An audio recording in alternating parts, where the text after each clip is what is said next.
Well, welcome to a new Harry's Garage video, and this one I'm going to look at our Range Rover Sport here, plug-in hybrid 460e, and how we got on running a plug-in hybrid. And I also tested recently the full electric Range Rover, very much prototype form and at low speed, but just comparing those two cars, and also discuss figures that came out from the SMT today, and that is showing that the market in the UK is increasingly buying these plug-in hybrids. Why is that? What's our experience with it? Would I go full electric or stick with plug-in hybrid? That's what I'm going to discuss in this video, as well as living with the Range Rover Sport and how we've got on over the past 9 months it's been here. Anyway, let's go into some numbers. Over the 9 months we've had this car here, and it's basically the family car. It does everything, and we do quite a lot of towing with it as well, because it's got a 3-ton tow limit on it, and that's really useful. We have done 7,400 miles, and what has amazed me is of those 7,400 miles, 64% have been on pure electric. And the big change with the 460e is it introduced a much bigger battery on this model and on the Range Rover. It's 38.2 kilowatt hours gross and 31.8 usable. And that had a dramatic change in the number of pure electric miles it can do on a charge. We regularly see over 50 miles. I think it's showing 60 miles at the moment because it's warmer in summer. And that makes a huge difference to how you use the car. The other change with this model over previous plug-in Range Rovers was it's a bigger electric motor. It's more powerful electric motor. It's 160 kilowatts, which is roughly, I think, 215 horsepower. So that's the big change. And yeah, 64% of our mileage over the past 9 months is on electric. If it actually gives you a readout of what your average MPG is, and over the 7,400 miles, it's 63.8 MPG for a great big Range Rover Sport. You know, if you had come down and said, yeah, I've got this Range Rover that does over 63 average MPG, you think, how does it do that? So I find that amazing, and especially so when you think we tow with it. Now, I ought to explain the SMT figures that came out today. They're just, every month, they're a society of motor manufacturers and traders. They give what has happened in the UK market, new car market. And during July, the sales of PHEVs, as we term them, plug-in electric vehicles, was up 33% year on year, and pure battery electric vehicles, BEVs, was up 9.1%. And we're meant to be in 2025 selling 28% pure electric vehicles is what we're aiming at for this zero emission mandate that the government has introduced. And we are at 21 point something. And I think it's because of the increasing sales of plug-in hybrids that electric is not increasing as fast as the government wanted, and perhaps a lot of motor manufacturers invested and hoped it would go. I'm going to do a separate video on what's actually happening in the market. It's just too big a subject to explain in this particular video. I just want to concentrate on the plug-in hybrid and what they offer.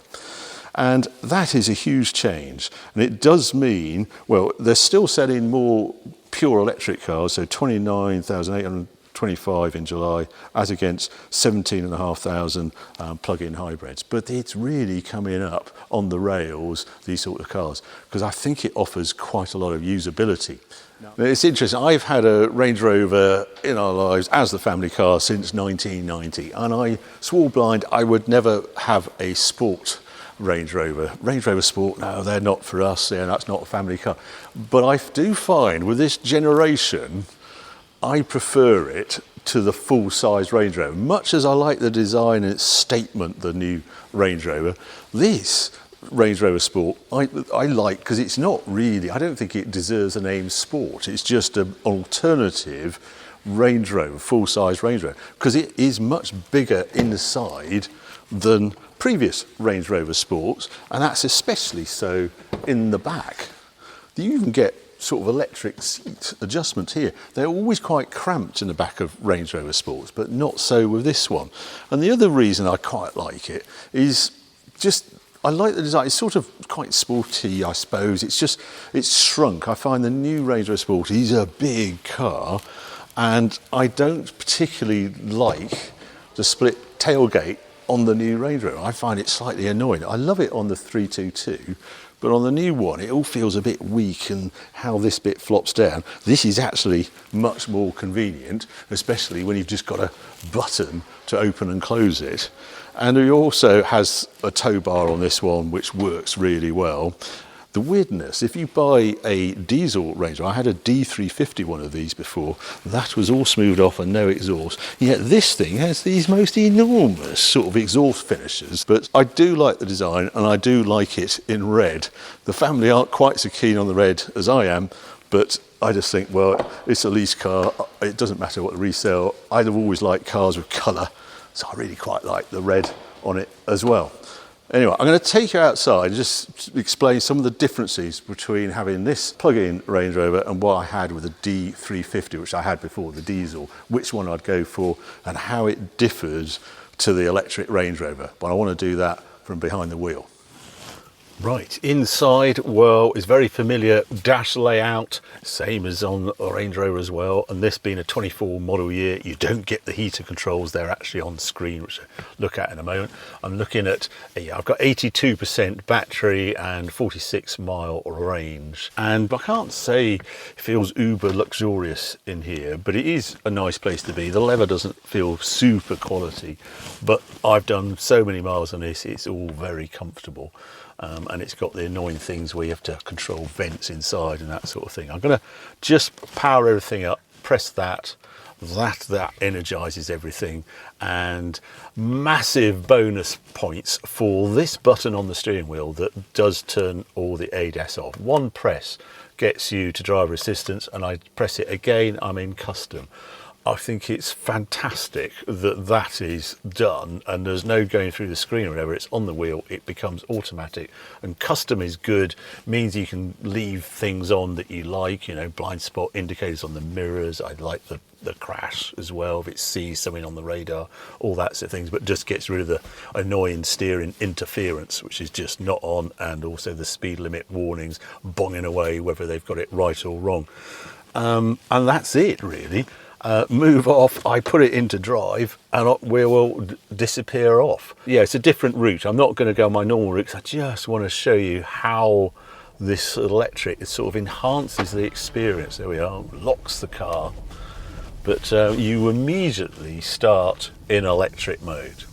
And with so much range, you have to clock yourself. No, I actually want to put it into hybrid mode, but genuinely, you just, with this amount of electric range, you just get in and drive it. It's a different mentality once you get used to it. Now I'm still in electric mode. I've got this shortcuts on here, and if I just touch that, I can see I'm in hybrid mode.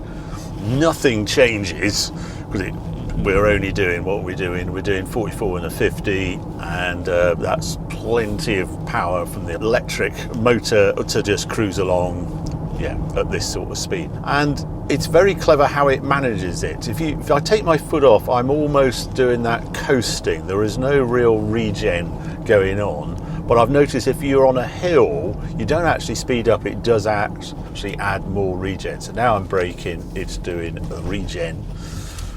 Turning left, we're going to take it onto a dual carriageway, so I'm going this way. And I can accelerate out, and I can accelerate quite normally on electric. So it's 200 and something horsepower, but it's that low down grunt. I can quickly take it up to 60, no problem. And now I notice I'm in a 50 zone, so I will slow down. Sorry, I thought that was a 60 zone. Never mind. But yeah, in general running, being on electric is no compromise. It is just normal speed, and I quite like that, because I've got into some electric cars recently, and they are so overpowered, and Macan Turbo in particular. I thought, this is nuts to be a family car, and this one doesn't feel. It just feels utterly normal and electric, and super refined. Yeah, with this generation of Range Rover and Range Rover Sport, they have really got the cabin noise right down, and you just glide, and it's one of the bits I so enjoy with electric, and this hybrid with the petrol engine. I had the D350, and you did really notice when it did stop start and things, and it's sort of annoyed, and although it's a very refined diesel, it's nothing like as refined as this. Unfortunately, this car, and I didn't choose it, is on 23-inch wheels. That was the lease company decision. Right, the engine has cut in. I would not have known that had cut in. There's a slight incline as I went on the slip road, and off you go. And if I didn't have the rev counter to suddenly spring into life, I would not know that engine had popped in at that moment. And now I've taken my foot off, we're up to cruising speed, and I'm intrigued. It might hang on to the engine a little longer than normal, because it will actually now just make sure the engine is up to temperature and things, so it will hang on. But I went down to Goodwood Festival speed, and it's 100 miles there, 100 miles back. Now the engine's now cut out, but I would not know again, because no sound, no sensation. Yeah, down to Goodwood, I think we averaged 78 point something mpg. I will flash up the graphic by the time we got down. No charging available, parked up, and then on the way back we averaged something like 34, 35 mpg. And we did in total 78 miles on electric. It was 60 point something on the way down, and then 17 on the way back, even though the battery was on 0. And what you've just got to monitor is it actually says it's on electric when the battery is flat and you've taken your foot off the accelerator. It will then cut the engine and will try and charge the battery up, and it will count those miles as on electric. So yeah, I can see what it's doing. It's not being powered by an internal combustion engine, and it's not being braked by an internal combustion engine. So they're sort of free miles, but they count onto the electric counter. And that's just how it monitors what it's doing, how it reports it. But it does mean in 7,400 miles, we have done only 2,600 and something miles with the engine running. So you're going to get this car that's done 30,000 miles when it goes, and the engine has only run for 10,000 of those 30,000 miles if the average carries on as it is now. Which makes me think, how long are these cars going to last? In 10 years' time, we're going to be flapping because need another battery, but will it? Because we're seeing how long batteries seem to last. There's longer than normal. And if the battery just lost 20% of its life, well, I've got a very fresh engine in this car. So that's really good, because it's only done a third of the miles that's actually shown on the mileometer. It's a weird future we're going into, and it is very different to just thinking I've got a car just powered by an internal combustion engine and it's done 100,000 miles.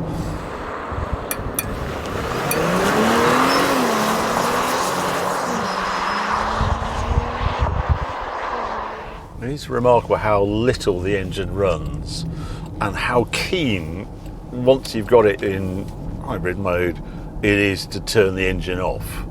It will do everything it can to run on electric, basically, is how hybrids are set up. I had that Cayenne Turbo E hybrid in.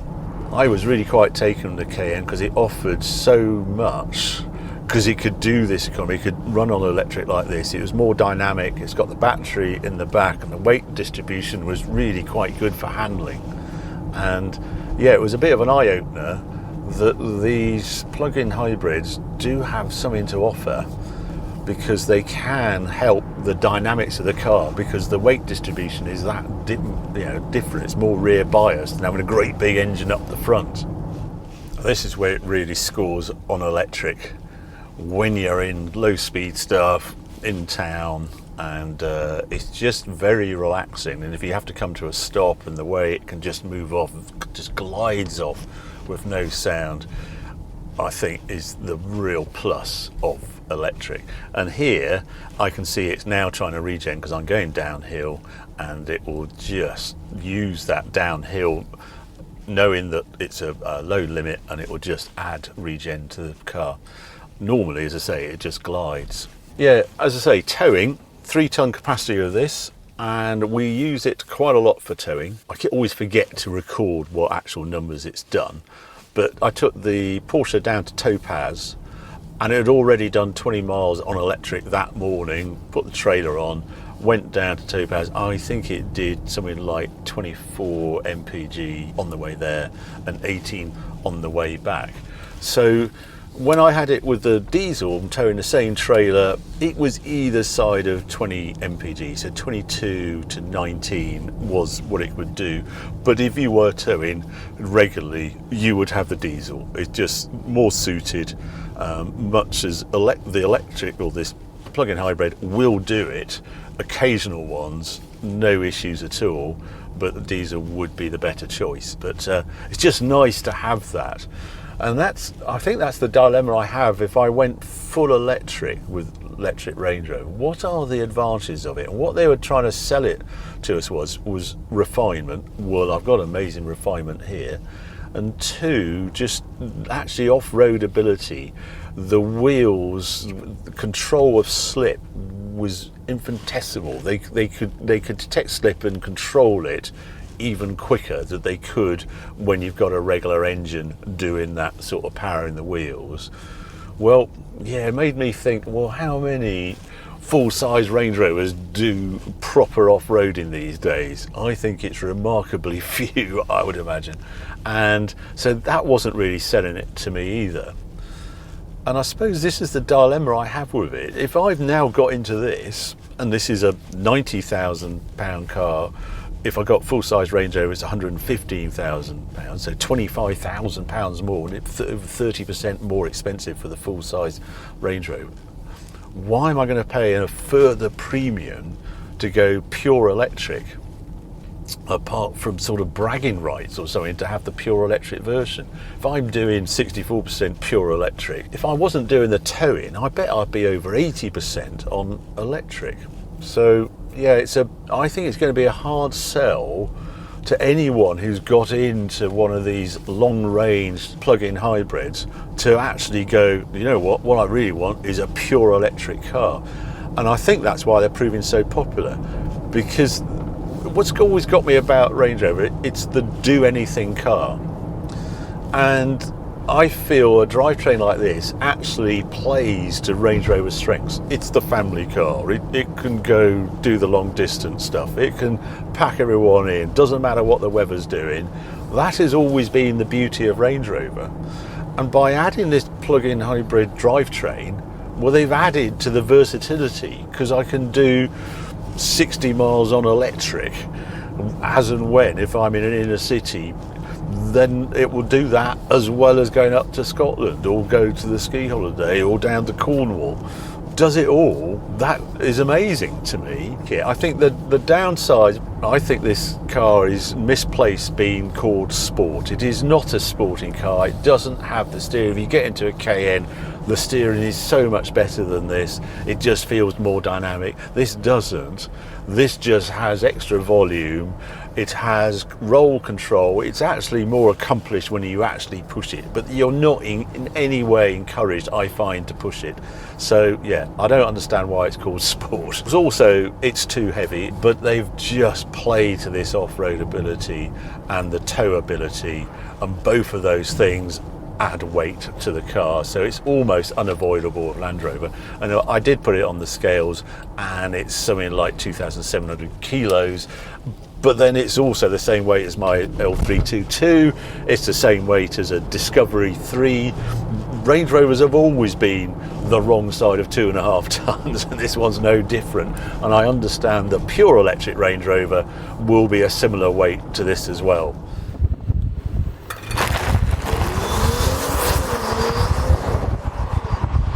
I can see that a modern plug-in hybrid with excellent range, if you've got charging at home, that is a critical factor.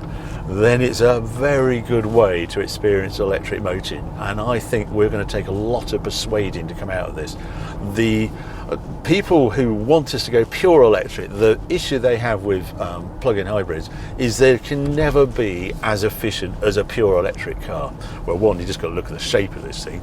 Two, the electric motor is actually on the drivetrain, regular drivetrain of this car, and that means it's powering the gearbox, and it's going to the back axle, it's powering the front axle, and that all leads to mechanical losses.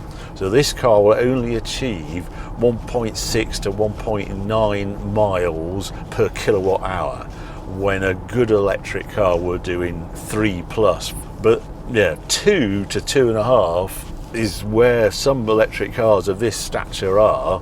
They're pure electric. So you're not that far off. And I feel, well, we're not actually looking at that. What we want is cars powered by electric. And I know that this car, because we plug it in mainly during the day, is powered by the solar I've got and the turbine. The actual consumption of electricity per mile isn't as critical. It's the fact that you're enjoying this electric motor. And I've suddenly noticed the engine's just popped in as I say that. I just love how seamless it is. It's disappeared again. We've got the management of the electric and the ICE engine so well tuned now. I think it's extraordinary. And you know, that trip there and back to Goodwood on one charge, 78 miles of it on electric, still 35 miles over a 200-mile journey. Yeah, what's not to like? And if I look at the journey I've just done now while I've been talking to you, 15.7 miles and 81 mpg over that. So yeah, I've got 34 miles of electric still remaining. Just extraordinary what it can do. If I press that, yeah, so of the 15.8 miles we've done while I've been talking, 11.5 have been on electric. So there you go. It's quite a mixed message, I know, but I do think if you can use a plug-in hybrid and you've got charging at home, it's a very good solution. And I'm not going to ever be persuaded to go back to diesel, and I'm going to take a huge amount of persuasion to go to pure electric from this no compromise, but over 60% of our mileage being done on electric. So there you go. That is the end of this Harry's Garage video. Thank you for watching. I hope you found it interesting. If you did, well, keep watching, keep subscribing. More videos coming on very soon.